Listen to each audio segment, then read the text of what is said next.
Hi, Shard's Revenge here. Over the holiday, I picked up Age of Wonders 4 off of Steam's winter sale, and I wanted to share my first impressions. Before I get into my thoughts, please click a like and hit the red button down on the right hand side of the video to subscribe. Helps me a lot in building my channel. With that being said, let's get into it. I've been a big fan of strategy building games for a long time. I put hundreds of hours into Stellaris, which is the same creator as this game, Paradox Games. This game doesn't appear to be as deep in the minutia as Stellaris, but that doesn't hurt this game either. It has a nice flow and pace, and unlike Stellaris, I didn't have any angry neighbors trying to take me out within the first 10 minutes of play. The game is also very light and won't tax your system like Stellaris or Farthest Frontier does as your area gets larger. There are a couple of expansions already out as well, and they are priced pretty affordably. As I was playing this game, I was coming back to it's a civilization game in a fantasy world, and I'm not far off. And that's not bad. The game starts you off by letting you select what type of fantasy world you would like to play in. Each one has different hardships and bonuses that make it unique.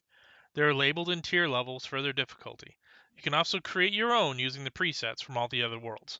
And this was my first playthrough. I chose the beginner's world at the top. It was a Goldilocks kind of world, and as I grew my cities, I really didn't have to work hard to keep everyone fed and my production lines in check. The next step is choosing your race and creating your leader. Your leader is going to be your main unit and the face of your game during this run. You can choose if you want to have a traditional champion king type of leader or a wizard king whose bonuses are more mana driven. You then get to customize your ruler and race. You'll have the choice of several different types of races, from humans to cat people, goblins, and more. You can then use the sliders to adjust their height, color, air, and other distinguishing features. At the end of the game, after you complete a scenario, you'll get points to spend to unlock new items to use to customize your leader on your next playthrough. I thought this was really cool. At the start, though, you can choose from many different options to truly give your leader a unique look and feel. Finally, you'll also get to choose a symbol for your army. When finished, you'll get an overview to name your leader, and you're ready to go off and conquer your lands. This is different from other Civ type games that I've played, and I really enjoy the customization that leads to different playthroughs of the game. It's cosmetic for the most part, but still very fun. Okay, so you've chosen your race and leader, and now you're out in the world. The UI is clean and pretty easy to work through. You have your leader to your bottom right, and most of your quick access buttons along the top left. You'll get plenty of hints from the question button down near your leader's head. Most of what you have to do in each turn appears in icons on the right side of the screen. You can just work your way through that list to get everything done each turn. One thing to note that you can see the hexagrid along the ground. That is an option you need to turn on in the settings. I like seeing that and it helped me a lot. It's not necessary though. As I'm moving around, you'll see how the sphere of influence my main city is laid out with these green territories. Each one has different items such as farms, mines, and foresters' tents that give you different production for your main city.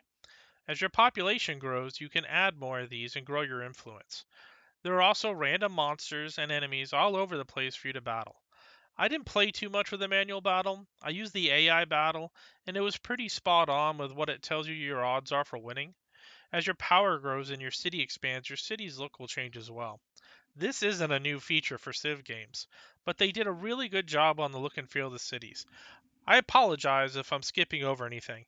There are many things in this video that I'm not going to cover, and you'll just have to buy the game and discover them for yourself. I didn't want this to be a guide, just my first impressions. With that disclaimer out of the way, let's get back to the game. I think they really did a good job of balancing what you need to do.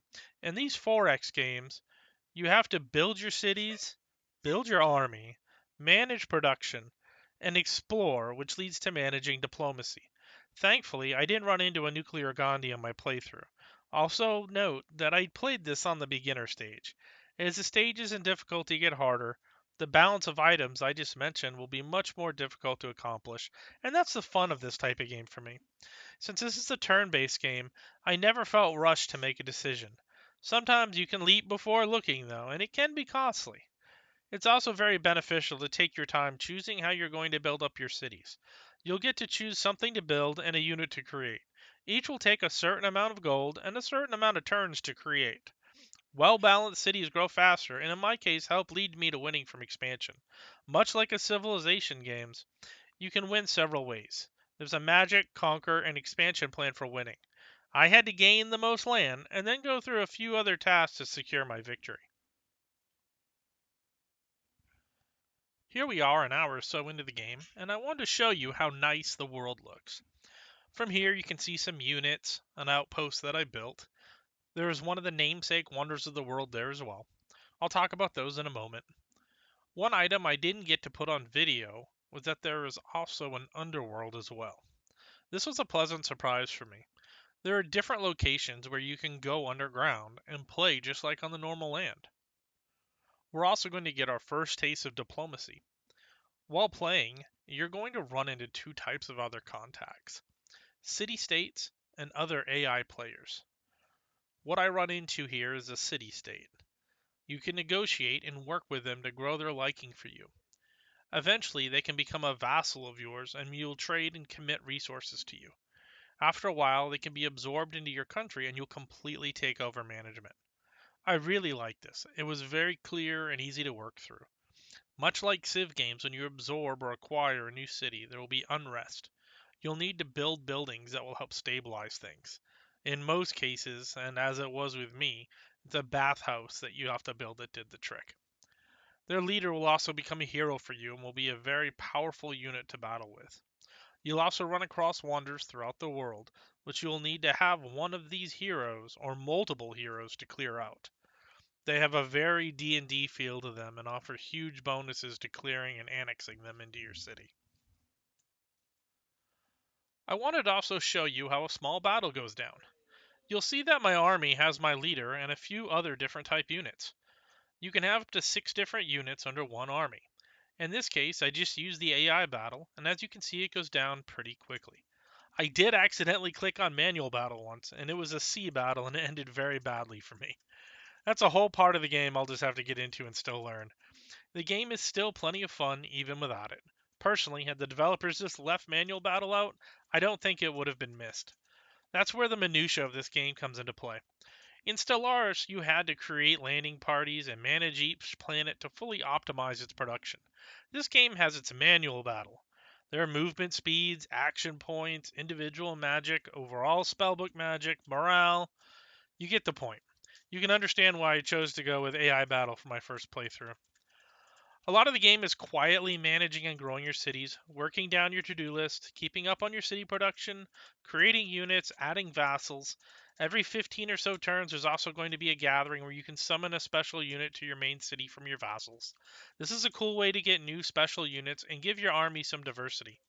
I was also able to get a unit called Blessed Soul. They were like a flying angel knight, and I was able to dominate most of the mid-game battles with him in my main battle unit.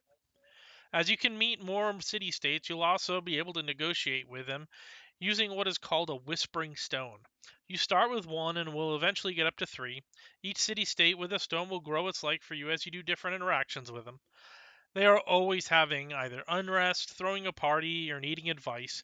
Each choice that you make will have a different effect on the relationship and you. Some will add or remove alignment points. Some will add production or remove gold or mana. I like this part of the game very much. It really added in some D&D storytelling elements to the game and enforced their proclamation that your choices do matter throughout the game. Alrighty, here's one of the 2 AI player characters that I ran into and competed against. Both were of opposite alignment and both continuously insulted me, trespassed on my territory, or took offense for me adding more territory. As you gain transgressions with them, you can buy them off for gold. You can also forgive ones directed directly at you. Forgiving them adds good alignment for you as well. You need to keep up on this, as once they fill their animosity bar against you, they can declare war. I was fortunate enough to be able to manage mine until the very end of the game. By then, I was much more powerful than both of the other player characters. Had I known that, I could have ended the game much sooner, but I didn't know how much more powerful I was until I saw it in the post-game growth charts. Throughout my playthrough, I was not able to negotiate with either of the other 2 player characters. I'm not sure if it was just my luck that they were both similar in build, or if this is just how this game is. I could never satiate the black hole of their heart. They always wanted more gold or more items or even cities. I just made sure they couldn't declare war, and they were mostly just a hurdle to overcome as I progressed towards victory. I'm sure it won't be that easy on harder difficulties. One thing to note is that most of the city states are neutral, and other AI player characters are also working to win them over. I didn't really take that into account on this playthrough, and one of my vassals that was underground was taken by Wellrack here. That set me back a few hours of growth, and although I was unhappy about it, it was a pleasant surprise and means that you can't just ignore city states that you've built up but not integrated into your city. Well, that's what I have for you today. My first playthrough, I kept to a good alignment, and it took me about 8 hours to win with an expansionist victory. I won't hide the fact that I really liked this game from the first impression standpoint. I'm looking forward to my playthroughs through it several times, and I've made plans on picking up the expansions as well. I'm a big sci-fi and fantasy fan, and although I love my Civ games, this game warms my heart. It's not perfect, but it looks good. It's intuitive to play, it's affordable, and most importantly, fun. I'd definitely recommend this for any fans of the genre or even gamers looking to break into the genre as well. I want to thank Paradox for making another great game. I want to thank you for watching. Don't forget to subscribe and like. And this is Shars signing off. Thanks.